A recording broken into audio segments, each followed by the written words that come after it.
Well, starting off our story of mystery about the animal mutilations, to me, in the right place, it's Grassington in Yorkshire, because it's where Tony Dodd, ex-police officer, lives and is in retirement, and it was Tony who was the catalyst for me to set me off onto this animal mutilation thing.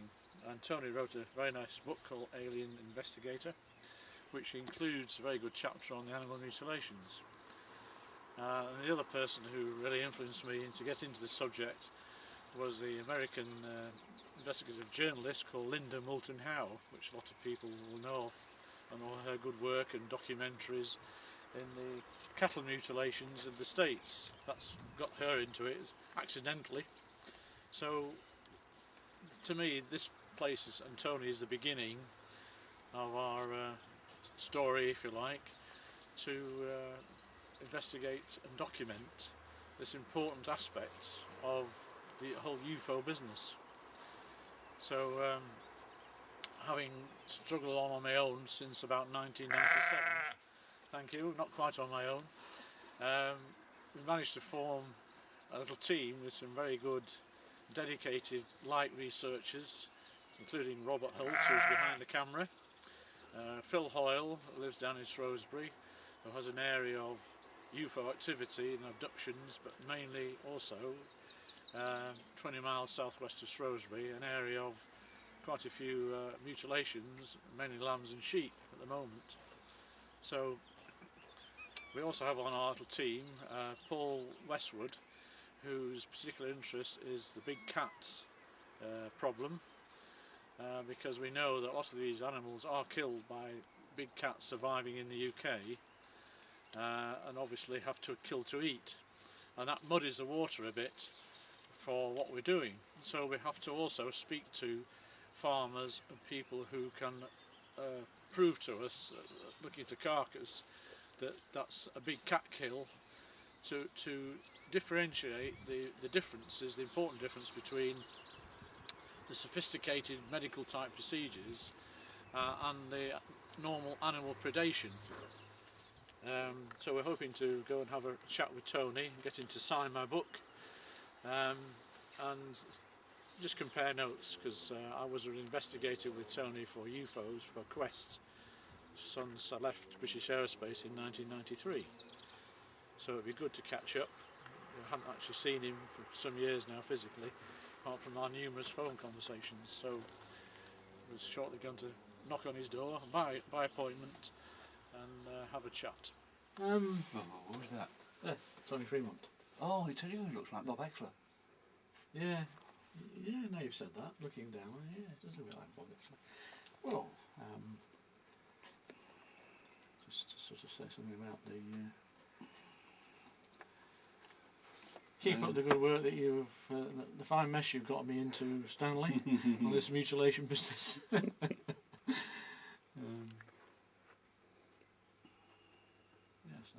whatever you think might be appropriate. Keep on the research or something.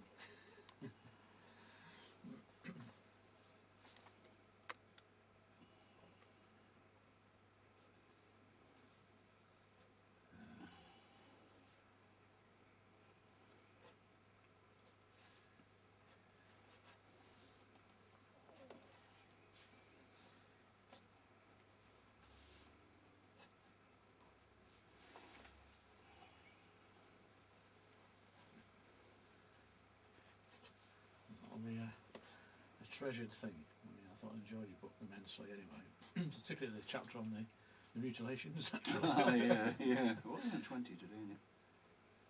20th today? Yes, it is 20th of May. Goodness me.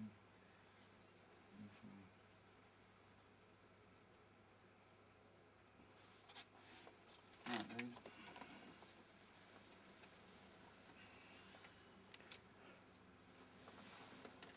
Well done. Right, that's... And I shall certainly treasure the one that Dave gives to me. Thank you very much, Tony. Thank you. You're welcome. Great. Thank you. So it would be, yeah. That's all right. Oh, it's raining, Yeah, isn't it? yeah. Has he got washing out or something No, to sorry. The little dog will be pigged off because he likes to go for a walk. Oh, right. How's this gone, by the way? Is it still selling? Or? No. It didn't do as well as you expected. Well, it did all right in this country, but the Americans wouldn't allow it into America. Really? My publisher said, look, well, we've tried everything we know to get the Americans to take this book and they won't touch it. Really? Yeah, and so it went into Australia, New Zealand, Canada, South Africa, and various other places, small places, but America, no. Too controversial? Well, that's where my biggest market lay. Right. And because I was well known out there, for my lectures and everything else, and they just won't have it there. And I wonder why, Maybe it's just chapter 6. You never know, mate. You never know. Animal victims. Yeah. Yes, you never know. So it's tremendous you've actually got around to doing this because it needed doing. Well, it was it was something I needed to put down, and but I've had a lot of nice comments about it. It wasn't anything startling. It was nothing outstanding, but it was my work and what I did, and I think the feelings you expressed in it were as important as anything else. Yeah, sure. The way you felt that it had changed you, and it changes other people who are involved with this. Yeah, I think the thing about it is that the fact that when I was in the job, of course, and I was well into this when I was in the job, it caused me a lot of problems being involved in this. Yes. While I was in the job. I should think so. And I got told in no uncertain terms at one stage either. Yep. Pack this in or she'll be out of the job without a pension. Mm-hmm. So.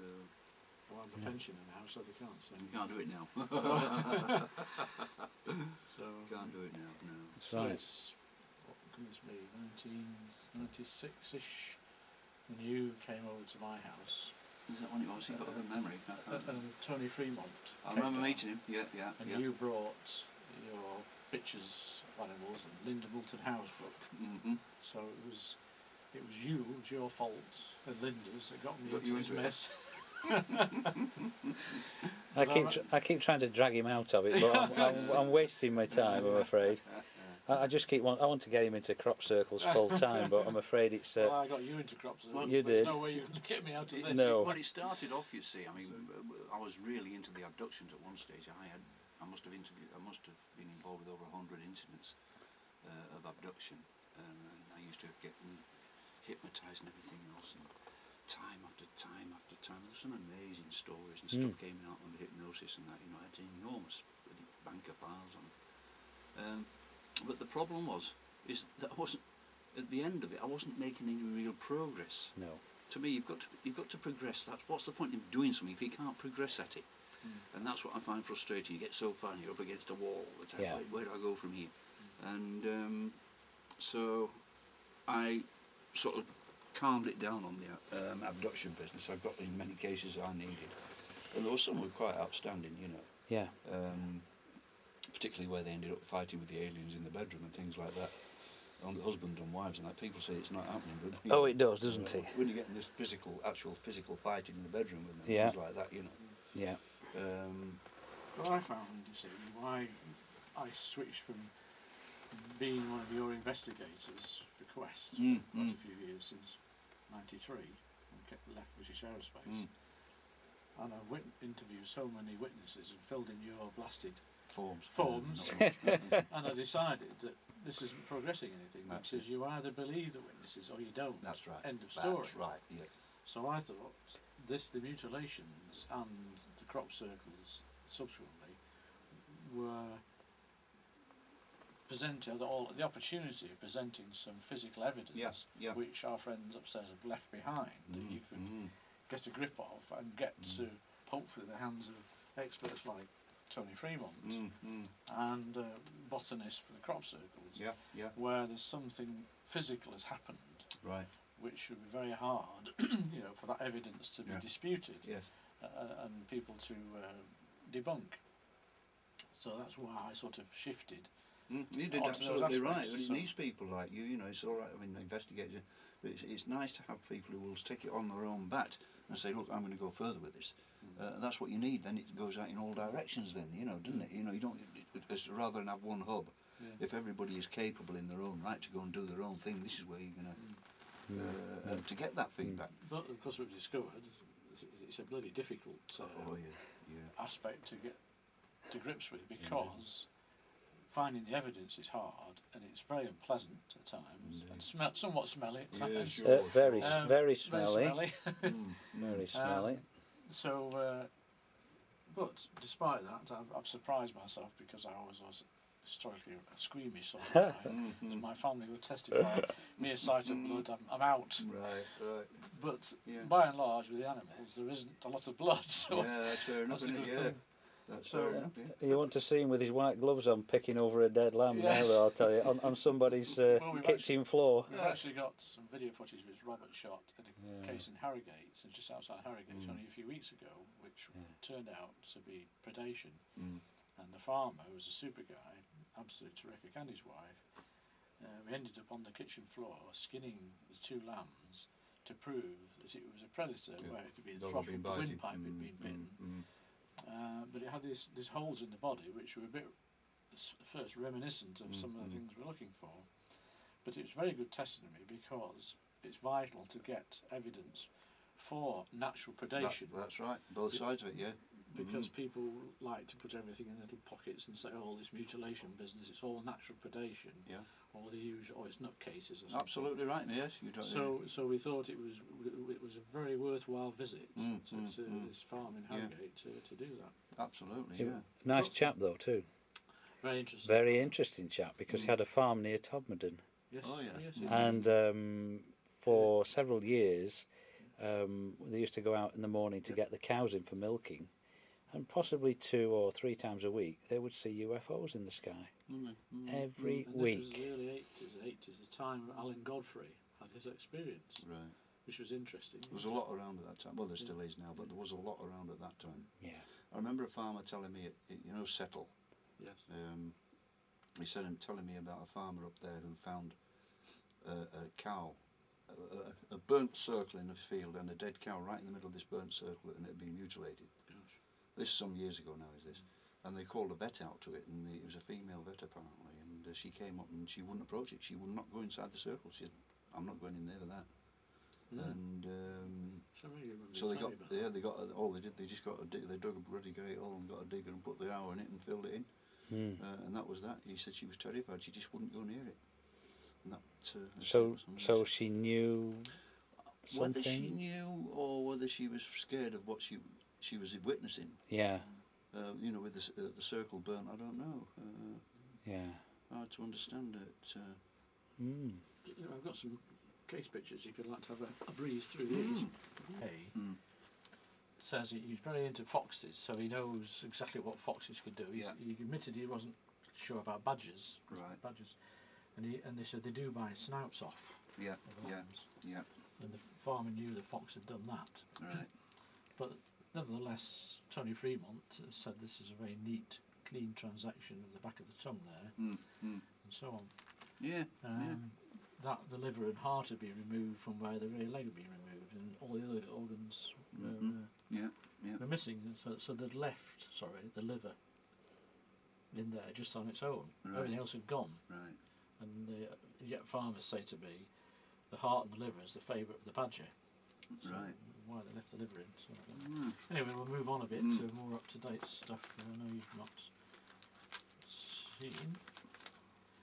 This was a cracker. This hole in this lamb, this was in Bedgellet in North Wales. Now, I didn't see the carcass, unfortunately. David Schindler, who tipped off Graham Birdsall, who was aware of this problem, was on holiday at the farm with his family, and they're walking through the field and back to the farmhouse, which was only like 70 yards away, and they found this lamb. And this has got a classic teardrop elliptical hole. Now I thought a chamfer in the bone. It looks as though it's recessed at an angle. It's like it's been machined. Professor Donald Kelly at Liverpool University, who lectures in veterinary sciences, showed him this, and he thought it missed the femur. So if it's skin, even if it's skin, apart from the flesh and the walls clean removed, and the edges of the hole absolutely smooth and sort of rounded. But to clean the skin at that amount, it perhaps just sagged in. I don't know. What was taken from in the body, we've no idea, because I went back afterwards to the farm twice. Right. I even agreed or volunteered, took a spade to dig the thing up. Right. But, but the farmer tried to say that otters or foxes had dragged it away, but I knew he got rid of it. But there you go. So that's a classic. I also spoke to a neurosurgeon, thinking that was bone, in Salford University, Hull Hospital in Salford.